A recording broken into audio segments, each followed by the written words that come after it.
Chers amis, bonjour, ici Cédric Esserméan, ravi de vous retrouver dans cet épisode 8 du podcast de 0 à 100K qui s'intitule Les objectifs qui détruisent la performance.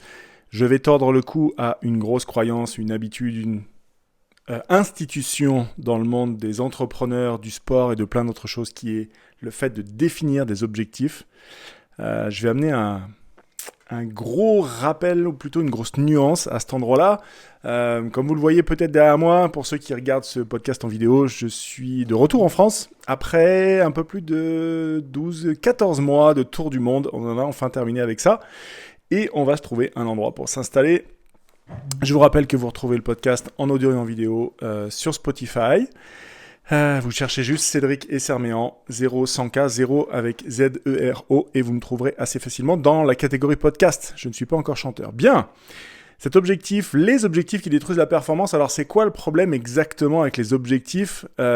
C'est assez simple finalement. Le problème, c'est que les objectifs ont tendance à ajouter un phénomène de pression pour commencer, surtout quand on met en place une date avec vos objectifs. Moi, ça, j'ai entendu ça plein de fois. Tu as mis un objectif, tu as mis une date, il n'y a rien de pire. Il n'y a rien de pire que de mettre une date sur un objectif parce que, et vous allez voir pourquoi, je vais vous détailler un petit peu le phénomène, c'est quelque chose qui va vous faire souffrir sur le chemin. Et si vous souffrez sur le chemin, si vous avancez en serrant les dents, autant vous dire que sur le plan de la nature, de la qualité des actions que vous posez, vous le faites en serrant les dents. Sur le plan vibratoire, émotionnel, quantique, manifestation, tout ce que vous voulez, c'est dégueulasse. Donc, c'est absolument pas quelque chose... Je dis pas que ça fonctionne pas. Attention, les objectifs fonctionnent, ça fait... Le fait de fixer des objectifs, ça a des qualités éprouvées et démontrées depuis très longtemps. Mais il y a un putain de prix à payer à cet endroit-là qui est la souffrance. Donc si vous voulez un chemin de décennies, un chemin de souffrance sur des décennies, continuez de poser des objectifs. Si c'est pas ça qui vous intéresse, il y a une autre façon de le faire. Il y a aussi beaucoup de contrôle qui est exigé lorsque on est sur un phénomène d'objectif, de contrôle, de rigidité. C'est clairement quelque chose qui renforce le fait d'avoir l'impression de maîtriser les choses alors qu'en fait on est en train d'essayer de contrôler les choses. Et le contrôle, comme je crois que c'est Anthony Robbins qui dit, le contrôle est une illusion qui mène à la dépression. Vous ne pouvez pas absolument tout contrôler. La météo, les autres, voilà. Donc il y a beaucoup trop de choses qui ne nous appartiennent pas. On peut faire de notre mieux, etc. Mais dans tous les cas, il y a ce phénomène aussi. Et puis, le fait de définir des objectifs, c'est beaucoup basé sur du manque. Vous allez le comprendre dans le dessin que je vais vous faire juste après. Que je dicterai, j'expliquerai évidemment de façon vocale pour nos amis qui nous écoutent uniquement en audio. Donc là, la solution que moi je vous propose, c'est quelque chose qui va vous permettre plus de flexibilité, plus de relâchement. Il va vous permettre d'aimer le chemin, il va vous permettre de donner une chance à la vie de vous filer un coup de main, ce qui est non négligeable. Donc c'est vraiment pour moi un changement d'état d'esprit. Et d'ailleurs récemment je disais à ma femme, putain tu vois, je suis retourné à poser un objectif, j'étais vraiment en train de me mettre dans le dur, alors que à la place d'un objectif, si on définit un cap, C-A-P, un cap, ça change tout. Et je vais vous montrer, je vais vous dessiner. Alors, mes talents de dessinateur sont pas foufou, hein, mais un objectif, en fait, visuellement, graphiquement, ça ressemble à ça. Vous avez un chemin qui s'étend devant vous, et l'objectif est une sorte de ligne d'arrivée que vous avez à franchir. Et donc vous allez avancer vers cette ligne d'arrivée. Donc le gros truc que vous regardez, c'est une ligne qui est en travers, que vous devez franchir.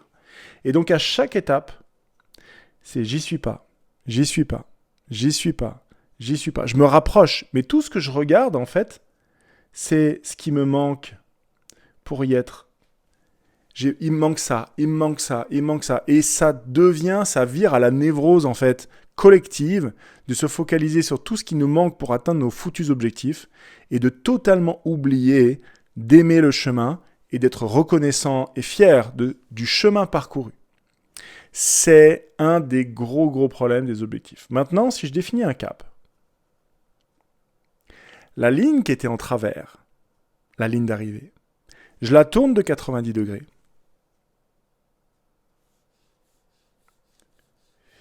Et ça devient une direction. Ce qui était une ligne d'arrivée devient une direction. C'est-à-dire que je n'ai plus une ligne d'arrivée à franchir, j'ai un cap qui me mène vers X. Qu'est-ce que ça change ? Ça change que un marin, lorsqu'il est en mer, il suit un cap. Il ne peut pas suivre des points précis. Un navigateur en avion, donc les gens qui savent naviguer, avion, bateau, autre chose, si vous avez des idées, suivent des caps. Ils ne franchissent pas des checkpoints trop précis. Pourquoi ? Parce qu'il y a trop d'éléments sur lesquels ils n'ont pas de contrôle. Le vent, la mer, la météo, on n'a pas le contrôle sur ça. Donc si les conditions font que je dérive, je ne suis pas en train de faire une putain de crise de nerfs parce que j'ai décalé mon bateau de 25 km vers le sud parce qu'il y a eu du vent du nord. Je suis en train d'ajuster ma voile, d'ajuster mon gouvernail et de toujours suivre mon cap. Et je vais de cap en cap. Et ça amène beaucoup plus de flexibilité dans le processus. Parce que je suis en train de jouer avec les circonstances, de danser avec la vie. Oui, je suis en train d'avancer vers ce à quoi j'aspire, mais je n'essaye pas de faire preuve de contrôle de tous les éléments, incluant les éléments qui ne sont pas sous mon contrôle. Je vous raconte cette rapide histoire. On est en 2015, je pars en rando. C'est marrant, je pars d'ici. Donc là où je suis en ce moment, c'était mon point de départ. On est à Saint-Nizet-du-Moucherotte, sur le plateau du Vercors, au-dessus de Grenoble, et je partais pour une rando. 3 jours, tout seul. Sac à dos, tente, solo, autonomie totale. Et je pars pour 3 jours. Je fais la première journée, et j'étais vraiment crevé. J'avais un gros sac à dos, certes. La montée n'était pas hyper douce, mais surtout, j'avais besoin de reprendre mon souffle régulièrement. Et je trouvais étrange que, parce que justement, j'avais pas de point dur dans ma trajectoire. Il n'était pas nécessaire pour moi d'atteindre tel endroit à telle heure. Mais malgré tout, j'étais conditionné par le monde dans lequel on vit, et j'avançais, je devais me reposer, m'arrêter pour reprendre mon souffle, je repartais. En randonnée, quand on doit s'arrêter pour reprendre son souffle, c'est qu'on marche trop vite. Donc ça fait ça toute la première journée. Le lendemain, même chose. Je suis en pleine montée et je m'aperçois, je suis en train de réaliser, je suis consterné par mon incapacité à ralentir. Je n'arrive pas à marcher doucement et donc je fonce littéralement tête baissée en essayant d'optimiser mes pas pour pas trébucher sur les marches et sur les pierres, etc. Sur les racines d'arbres et sur les pierres. Et à un moment donné, je pète un câble, je suis en pleine forêt tout seul, en train de monter dans ma montagne, et je dis, mais bordel, pourquoi j'arrive pas à ralentir ? Et ça a été spontané, mais j'attendais pas vraiment de réponse. Mais j'ai eu une réponse. J'ai entendu une voix dans ma tête qui m'a parlé et qui m'a dit, parce que quand je serai arrivé, je serai libéré. Ah ! Alors là, celle-là, je l'avais absolument pas vu venir. J'ai défait mon sac à dos, j'ai tout posé, et je me suis assis sur un rocher, et je pense que je suis resté là pendant une demi-heure, peut-être 1 heure, à essayer de réfléchir à « mais libéré de quoi ?» Il n'y a rien, je suis seul, j'ai toute la bouffe, j'ai la flotte, j'ai tout, je suis autonome. Mon niveau de liberté n'a jamais été aussi absolu, et je crois que j'ai besoin de me libérer de quelque chose. Et en fait, j'étais en train d'affronter le chemin. Le chemin qui m'amenait au sommet était une contrainte à dépasser. C'était quelque chose contre lequel je devais me battre pour arriver là où j'avais décidé que je devais aller. Contrôle, performance, etc. Et j'étais en train de vriller complètement alors que j'étais censé profiter de l'instant. Je passe ce fameux 30-60 minutes sur place, je prends conscience de tout ça, et là je me mets à avancer, en ouvrant les yeux et en regardant autour de moi, à droite et à gauche. Et pendant que j'avançais à petits pas, tranquillement, je constatais à quel point l'endroit était magnifique. On était en pleine journée, la lumière du soleil perçait à travers les feuillages des arbres caducs. Ça faisait des lignes de lumière verticales, quasiment verticales. Le sol était jonché de mousse, d'arbres, en bon état ou couchés, il y avait des fougères, il y avait de la vie, c'était super beau. Et jusque-là, je n'avais rien vu. Je ne pouvais pas sentir les odeurs, je ne pouvais pas entendre le sol craquer sous mes pas. J'étais d'un seul coup devenu un passager de mon propre voyage, en pouvant constater à chaque pas à quel point l'endroit était magnifique. Et je n'étais plus en train de me battre contre le chemin. J'étais en train d'aimer le chemin pour là où il était en train de m'emmener. Et puis je pouvais même m'arrêter et regarder en arrière. Tout ce que j'avais déjà parcouru. Tout ce que j'avais déjà accompli. Et je comprenais évidemment que tout ça était non seulement une réalité de l'instant, mais aussi une foutue métaphore de toute ma vie. On est en 2015, ça fait 5, 6, 7 ans, ça fait 7 ans que je suis en train d'échouer à entreprendre. Moi, j'ai commencé à faire fonctionner une boîte qu'en 2020, on est commencé en 2010, en 2022 même. Donc, non, 2008, 2020, bref. Mais c'était complètement dingue. Et voilà, donc cette histoire m'amène à vous donner un exemple. Ok ? Donc, par exemple, je pousse un peu le dessin. Exemple. Je veux faire 15 000 € de chiffre d'affaires en septembre. Disons. Alors, je dis ça parce qu'on est au mois d'août, mais si vous écoutez ça au mois de mars, considérez le mois d'avril. Hein, vous m'avez compris. Donc, j'ai un montant et j'ai une date. Parce qu'en septembre, donc ça veut dire au 30 septembre. Et donc, je me mets en action pour me diriger vers ça. Ça, c'est ma ligne d'arrivée. Et je me mets en action pour aller vers ça. Vous me suivez ? Mais si je ne le fais pas, si je n'atteins pas, si je cale ici, si je cale un peu avant sur le chemin, eh ben, si je suis en train de caler, avancer en mode objectif, je vais être en train de me dire j'ai échoué. Parce que je ne vais considérer que ce que j'ai fait. Alors évidemment que vous allez me sortir les exceptions de oui, mais moi j'arrive à regarder en arrière. Ok, vous faites partie du 1 pour 10 000 qui arrive à le faire. Je parle du cas général. Si je n'atteins pas l'objectif de 15 000 € en septembre, je vais me dire, il me manque tout ça, j'ai échoué, j'ai un delta qui fait que... Voilà. Maintenant, si je prends le même exemple de 15 000 € en septembre, mais que c'est un cap, je me dirige. Donc, je le redessine comme ça. Ça, c'est la bulle qui est au bout de la flèche. Je me dirige vers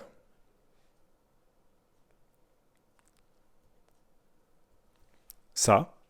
Et si je ne le fais pas, j'aurais fait de mon mieux. Et si j'ai fait de mon mieux, eh ben, je ne suis pas déçu. Vous voyez ? L'idée, c'est aimer le chemin. Pourquoi c'est aussi important d'aimer le chemin ? Parce que tous les entrepreneurs avec qui j'ai eu l'occasion de discuter, on est tous d'accord sur la même chose.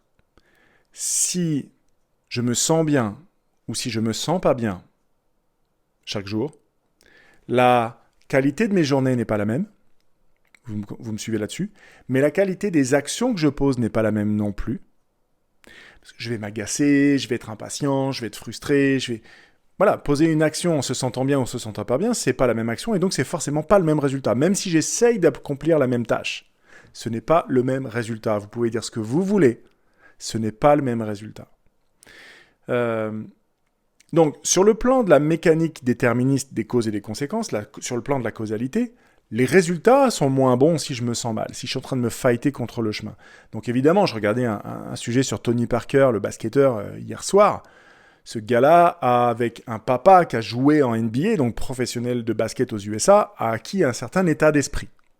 Mais si vous êtes en train de regarder ce blog, c'est que probablement vos parents ne sont pas entrepreneurs. Parce que sinon, vous auriez déjà l'état d'esprit, vous seriez déjà en train de faire de l'argent, et vous ne seriez pas en train d'écouter ma voix en ce moment même. Donc, en dehors de ceux qui ont appris ça, il y a tous ceux qui n'ont pas appris. Je fais partie, moi aussi, de ceux qui ont eu à apprendre en cours de route. Voilà. Et donc, aimer le chemin permet d'améliorer définitivement la qualité des résultats, la qualité de nos actions et donc la qualité des résultats sur le plan de la causalité déterministe, mais aussi sur le plan énergétique, quantique, loi d'attraction, loi de manifestation. Moi, j'appelle ça la loi de création parce que c'est nous qui sommes les créateurs. C'est pas du tout une loi qui attire, c'est une loi qui crée. Mais peu importe, le phénomène existe. C'est les synchronicités, les heureux hasards, les coups de chance, les opportunités qu'on se met à voir alors qu'on ne les voyait pas.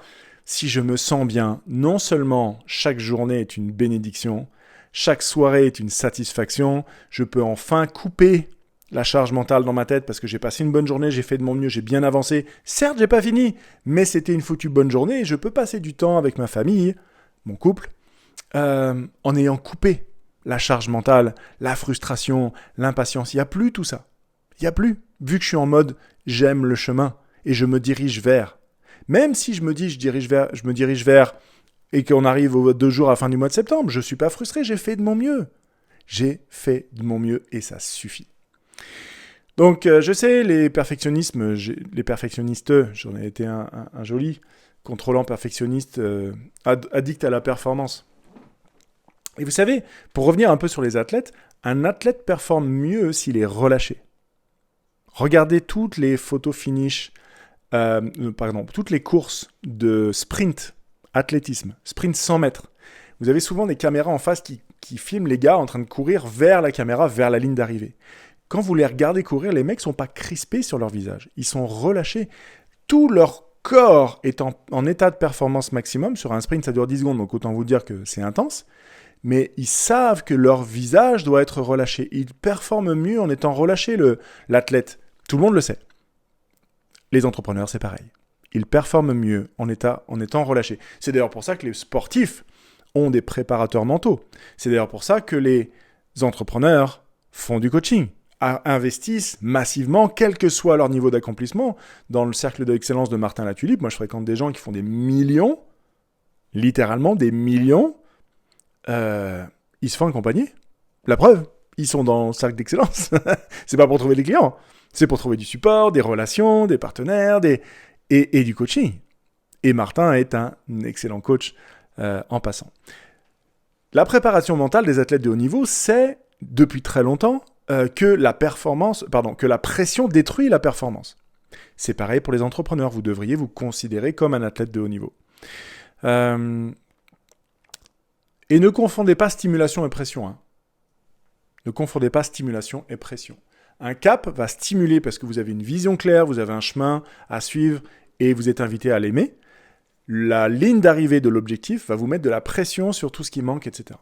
Donc à long terme, évidemment, vous allez vous retrouver en suivant des caps plutôt que des objectifs, si vous avez compris ce que je voulais dire, avec plus de performance, plus de plaisir, une santé préservée, la satisfaction chaque jour, des meilleures relations à la maison, des meilleures relations au travail, si vous bossez en équipe, etc. etc.